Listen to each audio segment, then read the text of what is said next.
Hello. This is Caladoon. We are currently hiding in a mushroom on the Mushroom Isles of Depths of Irkalla. Now, if you'll recall last time, this place royally kicked our butts. We kind of, we've died 3 times to this place so far. The first time, I believe let's see, what was it? First time we got cocky, got swarmed by mobs. Second, we lit ourselves on fire with a nice little lava bucket there. And the third, we just straight up fell into the void. So, yeah, I gotta be honest, it's a good dungeon, but I am kind of sick of this place, and goal today is let's see if we can wrap it up. Now, I'm gonna try to be smart here, mainly, and basically just gonna come in from above.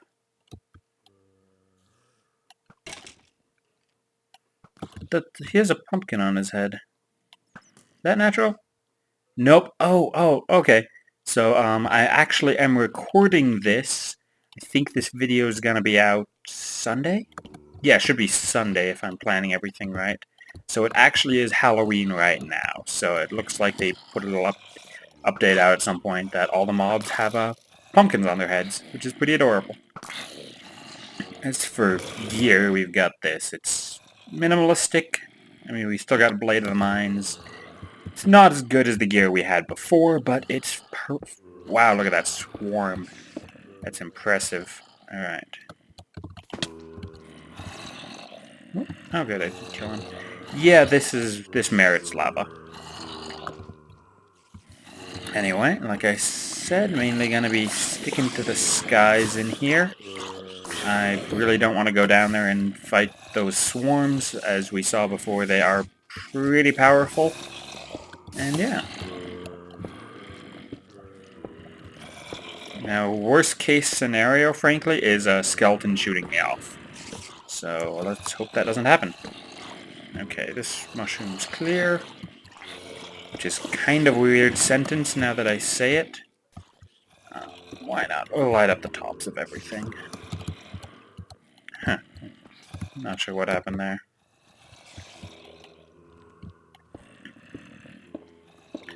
Okay. So, anyway, just some really awesome news, actually. Well, first off, the bad stuff is some of you may have noticed that I missed a video on, Wednesday. I did not put an episode up. Whee, look at them creepers.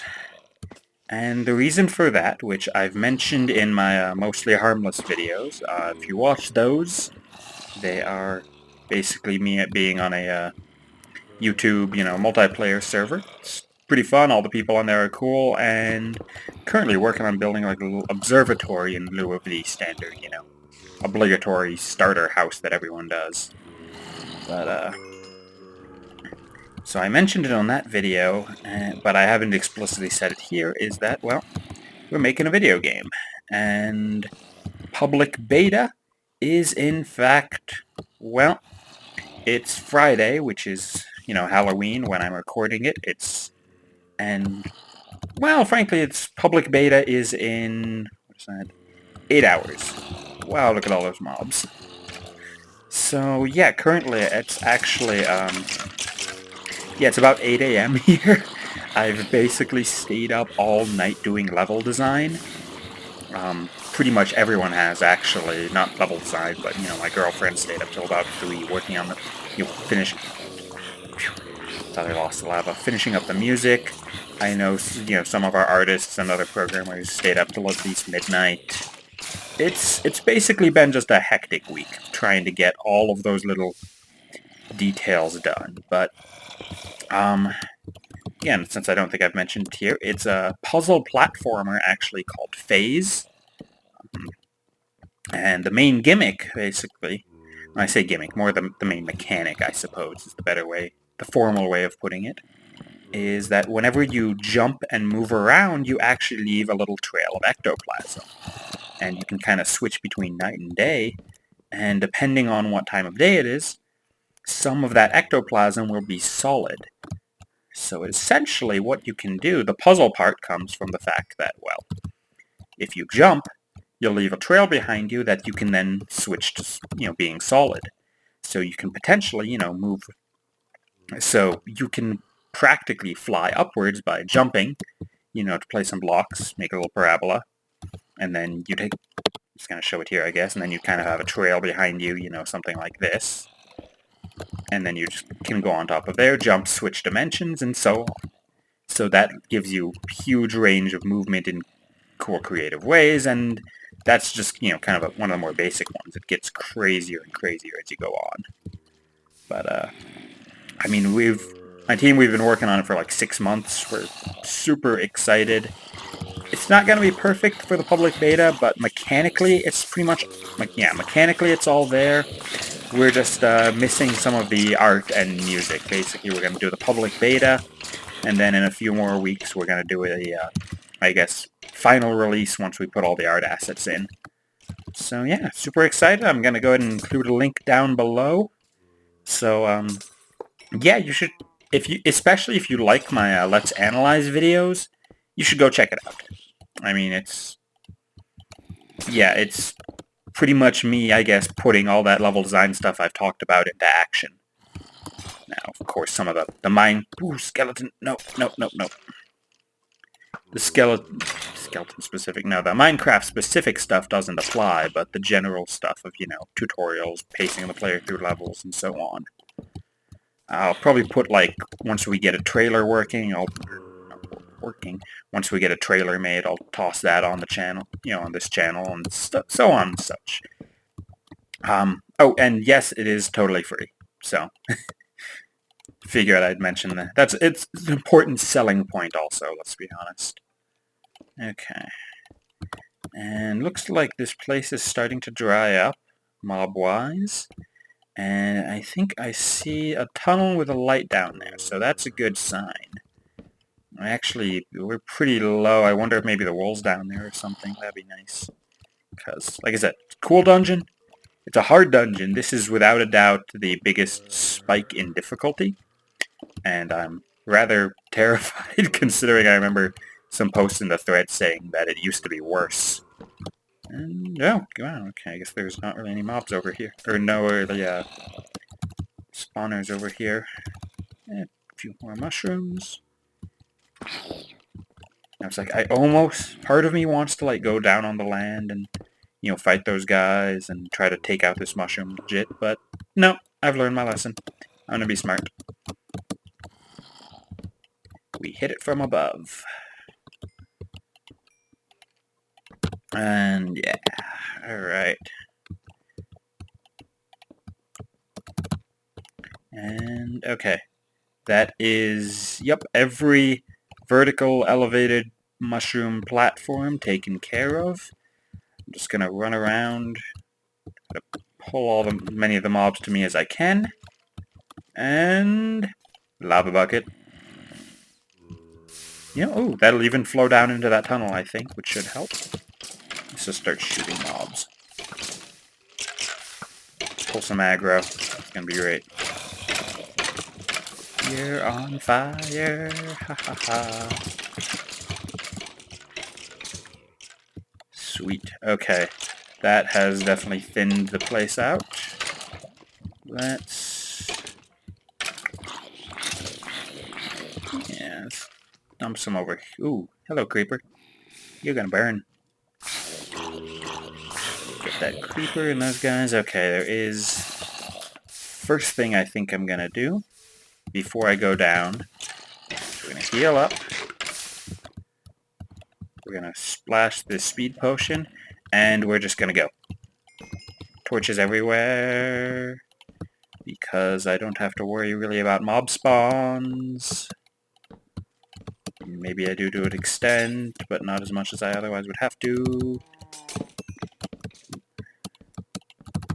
Hello, goodbye. I don't want to fight you right now. And yeah, I'm getting flashbacks to Inferno Mines, actually. We played that in the group, and I was kind of the dedicated torching guy, I guess. One person on... There was 4 of us, actually, so there'd be like one person on melee. Yeah, one person on melee, 2 archers, and then melee guy would kind of go in, cover me, stand by my side while I just sprint around, usually with speed potion, just lighting everything up. Archers would, pick off anything that was trying to blindside us, and so on. Which worked really well till we got to the big Dumblasisto cavern. There we go. That was the one that just wrecked us. But I don't know. And just to clarify, because I have kind of cited his, I guess, been critical of some of the maps in Let's Analyze. I absolutely love Vex's maps. I know a lot of people criticize him because his aesthetics maybe aren't the greatest. He's not the best builder, and, he's not the best builder, and I'll agree with that. But at the same time, I feel that he has a really, really good design sense. He knows... Oh, hello. He knows very well how to craft levels. I think sometimes he goes a little overboard in trying to antagonize the player, but I think he's definitely got a great design sense, and I mean, you got to give him props just, for inventing the genre of, a brand new genre of Minecraft maps. That's something that's hard to do.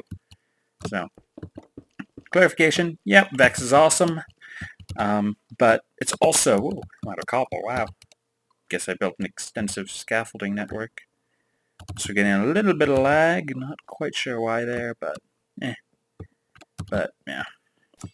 I know, the main reason that I kind of mention his maps and videos for examples is because they're, without a doubt, the most well-known. I'd say Vex's maps, probably Vinyl Fantasy, I'd say, is another really well-known one, which I will admit I have not played all the way through, fortunately. Either 1 or 2. I don't know. I like my maps on the medium difficulty side, and that's a little higher than the medium difficulty side, I feel. Just break some dirt, I think. Oh my god, we can actually see one of those spawners. This is a historic event. Oh, whoa. That was dumb. I'm going to break that in a second, though, as soon as I get in range. Yes! Oh, that makes me feel so much better. Especially because that's like the first one of those spawner... Okay, it's not the first, but those spawners are pretty elusive, let's be honest. Let's get a few more blocks on the hotbar. And I guess pick up some mushrooms, because they're there. And let's descend into this pit. Nope. Nope. And you're dead. Okay. Ooh, yeah, that's something that's going to be a little annoying, getting flanked from above. Maybe is there? Will we be so lucky as to disable some more of these things? Yes, yes we will. You're on fire. Still on fire, and you're dead. Ha ha ha ha! Oh man, I'm feeling pretty happy now. Feeling good. Oh, you also may have noticed that I have fixed up the death counter. Life is good again. Ooh. We now have an accurate representation of how many times I've failed horribly at life. Alright. Okay. So, you're gonna die.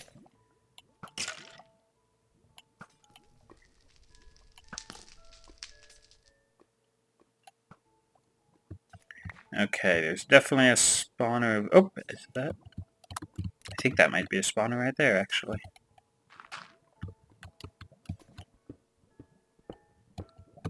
It is. Oh, oh. Oh, do you see what I see? Do you see what I see down there? There's another spawner, looks like.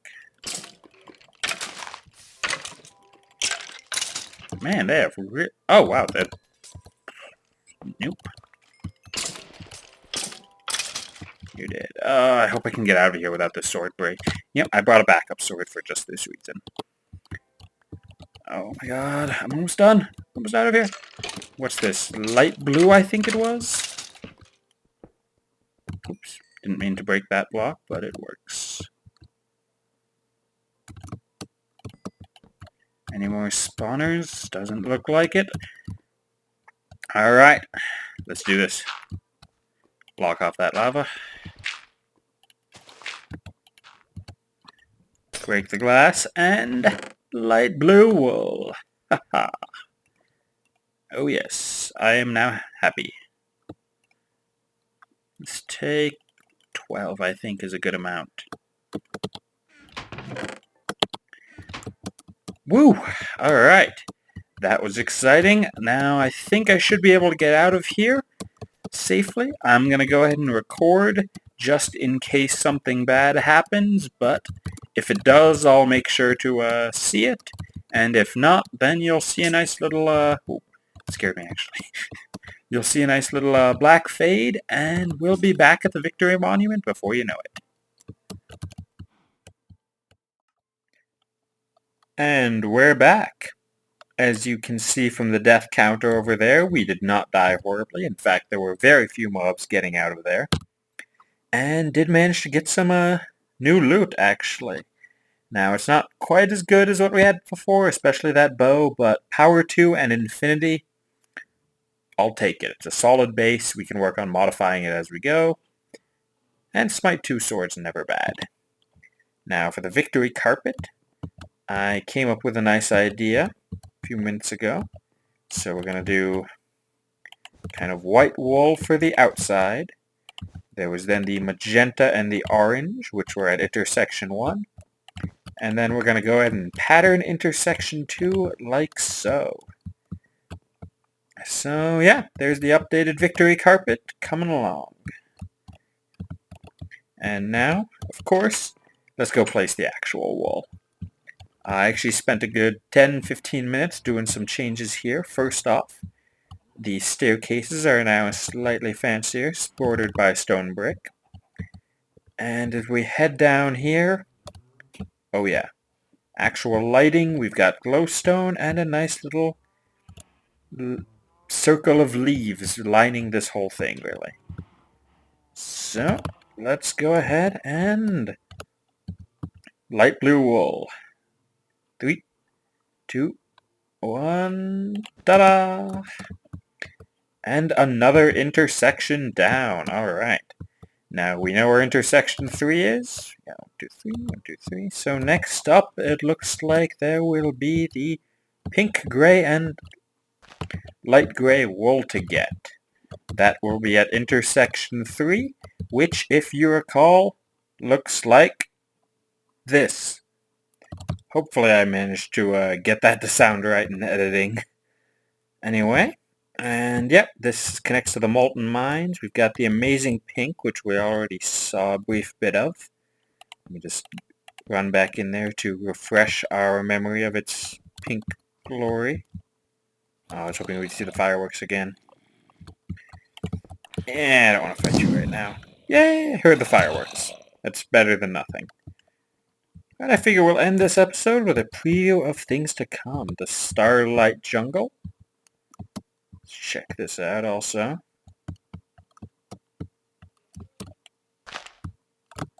That's... Whew. That could have been bad. Let's try it. Ow. Yeah, no, screw this place. Nah, can't really see anything yet, so I don't really know what's to come, unfortunately. And let's also get a sneak peek at Into the Fire. And then I think we'll go ahead and call it an episode. And... oh. Ow, ow, ow. Okay.